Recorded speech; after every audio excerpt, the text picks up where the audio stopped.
فوج اس میں as a institution شامل نہیں تھی.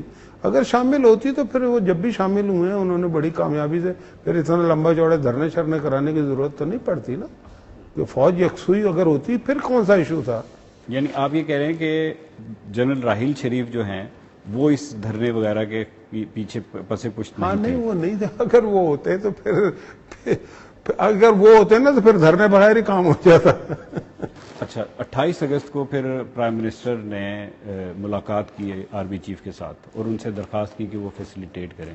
اس میٹنگ میں مطلب کیا ہوا، کیوں میٹنگ ہوئی تھی؟ وہ میٹنگ اس لیے ہوئی کہ کچھ آڈیو کیسٹس پرائم منسٹر صاحب کو ملی جو شاید آئی بی نے ٹیپ کی تھیں. اس میں اوپنلی یعنی کہ کانسپریسیز کی باتیں تھیں. اس میں کہ کیا کرنا ہے، کیسے کرنا ہے، پرائم منسٹر ہاؤس پہ کیسے. میں نے خود تو نہیں سنی لیکن جو ہمیں پتہ لگا اسی طرح کی باتیں تھیں. کس کی آڈیو ٹیپ؟ اس میں اس کا بھی آواز تھی اور کئی لوگوں کی آوازیں تھیں لیکن اس میں جو ظہیر الاسلام عباسی صاحب تھے ان کی آواز تھی. تو جب اس میٹنگ میں وہ ٹیپ چلی اور لیفٹیننٹ جنرل ظہیر الاسلام عباسی کی آواز اس میں آپ کہہ رہے ہیں کہ تھی، تو پھر جنرل راحیل شریف کا کیا اس پر رد عمل تھا؟ راحیل شریف کا رد عمل یہ تھا کہ جی جب انہوں نے یہ اس سے پوچھا ان سے ظہیر الاسلام عباسی سے کہ یہ آپ ہی کی آواز ہے. ان کو بلایا گیا میٹنگ؟ بلایا گیا. پہلے وہ میٹنگ میں نہیں تھے؟ نہیں پہلے نہیں تھے. جب یہ ٹیپ چلی اس کے بعد ان کو بلایا؟ وہ حیرانگی ہوئی انہوں نے اس کو کنفرم کرنے کے لیے انہیں بلایا. اسی وقت ان کو فون کیا جی کہ آپ آئیں؟ وہ آ گئے تو وہ ان سے پوچھا گیا کہ بھائی یہ آپ ہی کی آواز ہے تو ان کا جی بالکل میری آواز ہے. تو اس کے بعد انہوں نے بس جو مجھے پتہ لگا کہ انہوں نے کہا کہ جی آپ چلے جائیں. اس میں کیا تھا ایسا اس آواز میں؟ اس میں مطلب کہ یہ جو دھرنے کی کانسپریسی اور مطلب اس کے نتیجے میں بہت ہی زیادہ بگاڑ تھا. پھر کچھ بھی ہو سکتا تھا. وہ ٹچ اینڈ گو والی بات تھی. اور وہ یہ بھی باتیں انالیسز لوگ کر رہے ہیں کہ وہ کہیں راحیل شریف کے بھی خلاف اس میں کوئی کانسپریسی کا ایک مواد موجود تھا. اس طرح کی باتیں تھیں.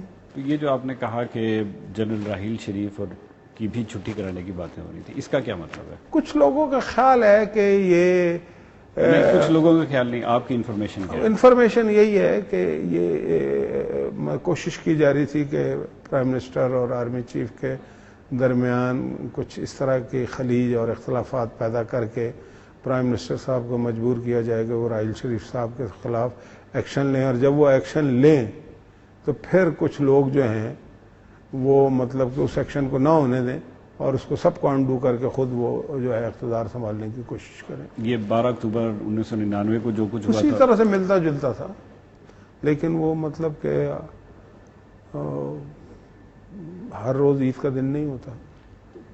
جب یہ سب بہت پیک پہ تھا، وزیر اعظم کی چیف سے ملاقات ہوگی، اس کے ایک دن بعد وزیر اعظم صاحب رائیونڈ چلے گئے. یہاں پہ بڑی ٹینشن بنی ہوئی تھی، یہاں پہ دھرنے ہو رہے تھے، وزیر اعظم صاحب رائیونڈ میں تھے. تو جو حالات تھے، پی ٹی وی پہ قبضہ ہو گیا ہے، پارلیمنٹ ہاؤس کے گیٹ توڑے جا رہے ہیں، اسٹیبلشمنٹ ڈویژن پہ بھی حملہ ہوا، پرائم منسٹر ہاؤس کی طرف لوگوں نے چلنا شروع کر دیا.